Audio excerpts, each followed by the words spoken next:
스터린치식 투자라고 다들 들어보셨을 텐데 우리 주변에 일상적으로 많이 쓰는 물건, 내가 가장 많이 쓰는 물건 그런 것들에 투자라고 했잖아요. 그거 외에도 패그라고 굉장히 유명한 방법이 있습니다. 저평가 기업 찾는 방법인데 이 패그가 뭐냐면 기업의 수익성 대비 성장성을 평가하는 지표거든요. 그냥 PER 같은 경우에는 성장률을 반영하지 못하기 때문에 불완전한 지표라고 불리는데 성장 잠재력이 높은 저평가 기업들을 찾기 위해서는 패그라는 지표를 활용하라 이거죠. 그래서 이 비율이 1보다 낮으면은 기업의 성장 속도 대비 저평가된 상태를 나타냅니다. 투자 매력도가 상당히 높다라는 거죠. 그래서 1보다 낮은 반도체 기업 10개를 뽑아봤고요. 첫 번째는 퀄컴입니다. 23년부터 매출 안정적으로 우상향하고 있는 거 보이시죠? 실적 발표할 때마다 항상 예상보다는 잘 나왔고요. 현재 패그는 0.92배예요. 1에 근접하죠. 향후 포워드 PER이 22배로 반도체 기업들 평균 정도 수준에 속해 있고요. 매년 EPS 성장률이 24%입니다. 안정적으로 성장이 전망된다라는 거죠.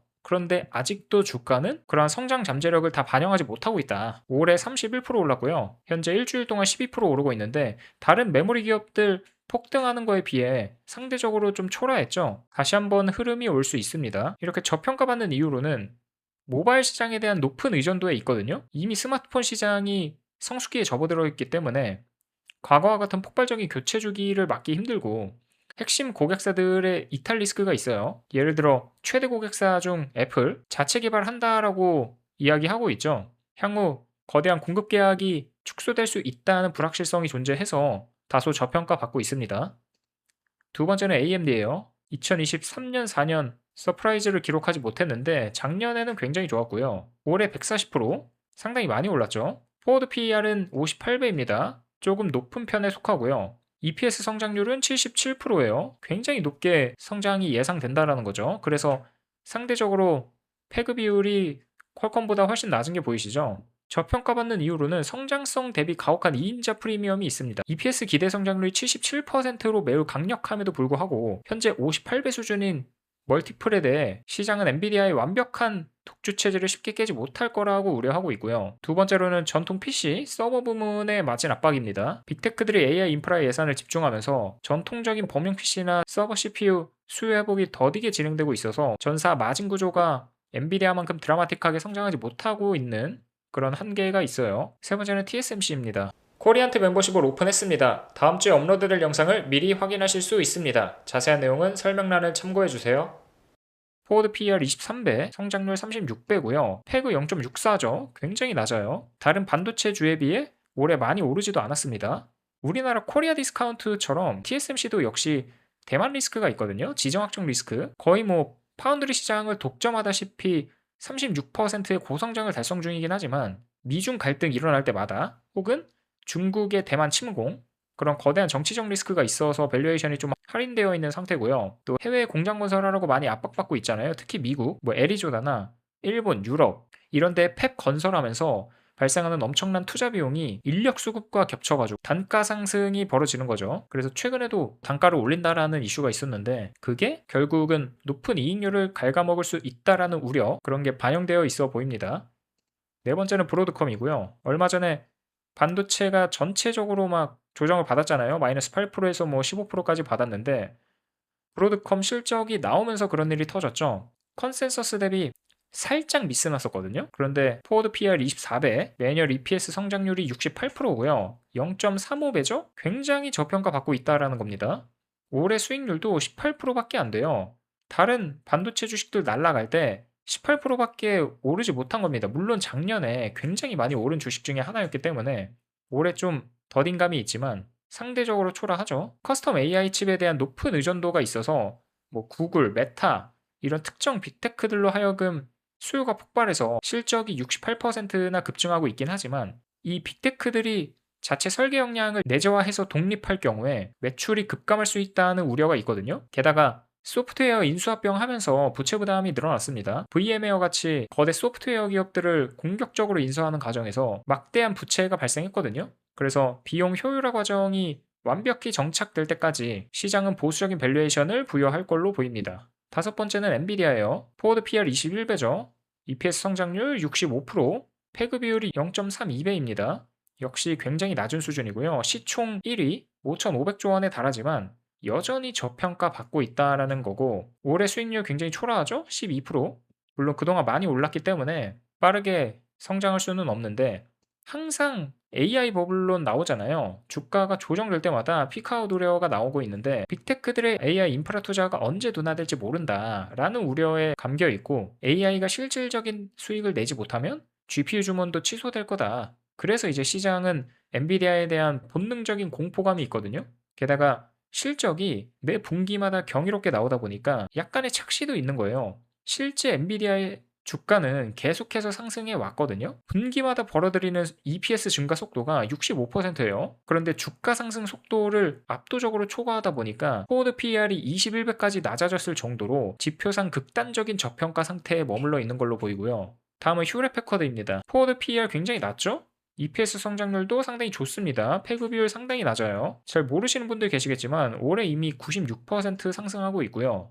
하드웨어 마진 구조가 낮아요. 엔비디아 GPU를 탑재한 AI 서버 수주가 몰리면서 이익 성장률이 46%에 달하지만 서버 제조는 이제 부품을 사와서 조립, 공급하는 형태이기 때문에 독점적 팹리스 반도체 기업들에 비해 기업 영업이익률이 매우 낮거든요. 게다가 레거시 인프라 비중이 저성장 국면에 있다 보니까 매출의 상당 부분이 전통적인 범용 엔터프라이즈에서 나오죠. 그래서 이제 AI 서버 부문이 마진이 잘 나오고 있긴 하지만 밸류에이션 리레이팅으로까지는 완전히 자리 잡고 있지 않은 모습 보여주고 있고요. 일곱 번째는 마이크론입니다. 뭐 여기는 하이닉스, 삼성전자와 마찬가지로 다들 실제로도 투자하고 계신 분들이 많을 텐데 그렇게 주가가 폭발적으로 올랐음에도 불구하고 여전히 포워드 PER 10배, EPS 성장률 41%고요. 패그 비율 0.24입니다. 올해 주가 260% 올랐어요. 그런데 실적이 더 빠른 속도로 올라가다 보니까 밸류에이션은 계속 낮아지는 겁니다. 그러니까 사람들이 이해를 못하죠. 아니 주가가 100% 200% 계속해서 올라가고 있는데 이거 왜 안 떨어지냐라고 생각들을 하시는데 이익 성장률이 주가보다 더 빨리 오르고 있어서요. 그렇게 주가가 올랐음에도 불구하고 저평가인 겁니다. 메모리 반도체 특유의 지독한 사이클이 있거든요. 항상 올라갔다 내려갔다. 특히 메모리 D램 낸드 시장 같은 경우에 호황이 오면 무조건 불황이 찾아온단 말이에요. 호황기 때는 폭발적으로 오르는데 불황기 때는 또 폭발적으로 내리거든요. 그래서 이제 다들 본능적인 공포감이 있는 건데 지금은 이제 HBM 공급 부족이 있고 메모리 사이클의 수혜를 받아서 굉장히 많이 오르고 있지만 주가가 단기간에 급락할 수 있다라는 우려 때문에 여전히 포워드 PER이 10배에 그치는 거라고 생각하고요. 게다가 삼성전자 하이닉스와의 경쟁 심화가 있죠. 캐파를 공격적으로 증산을 하면서 향후 마진 경쟁이 치열해질 수 있거든요. 그런 경계감이 반영되어 있어 보입니다. 여덟 번째는 옵토 일렉트로닉스. 포워드 PER 굉장히 높죠. 하지만 EPS 성장률이 440%에 달하기 때문에 굉장한 저평가에 놓여 있고요.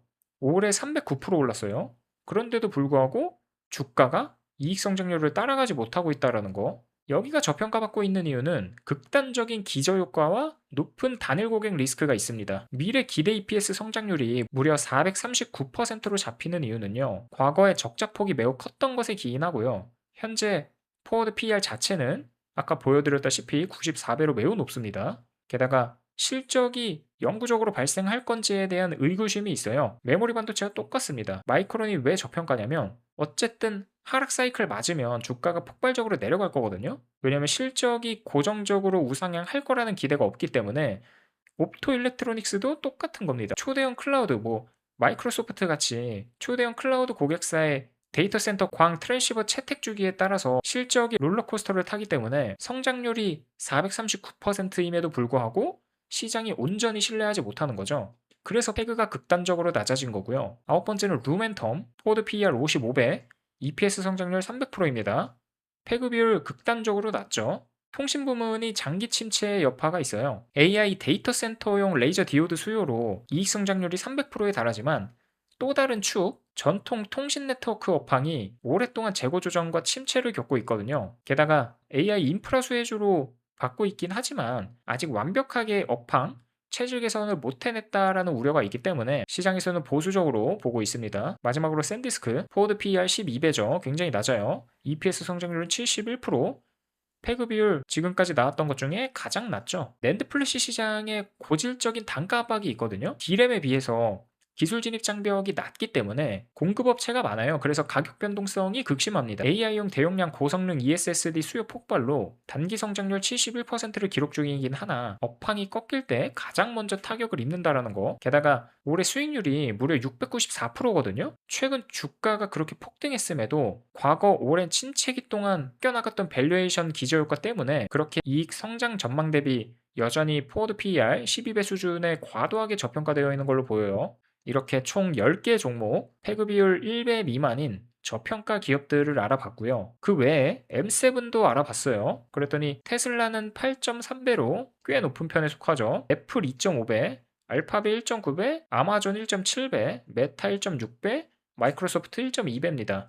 시총 1위가 엔비디아인데 아이러니하게도 시총 1위인데도 가장 저평가를 받고 있다라는 거.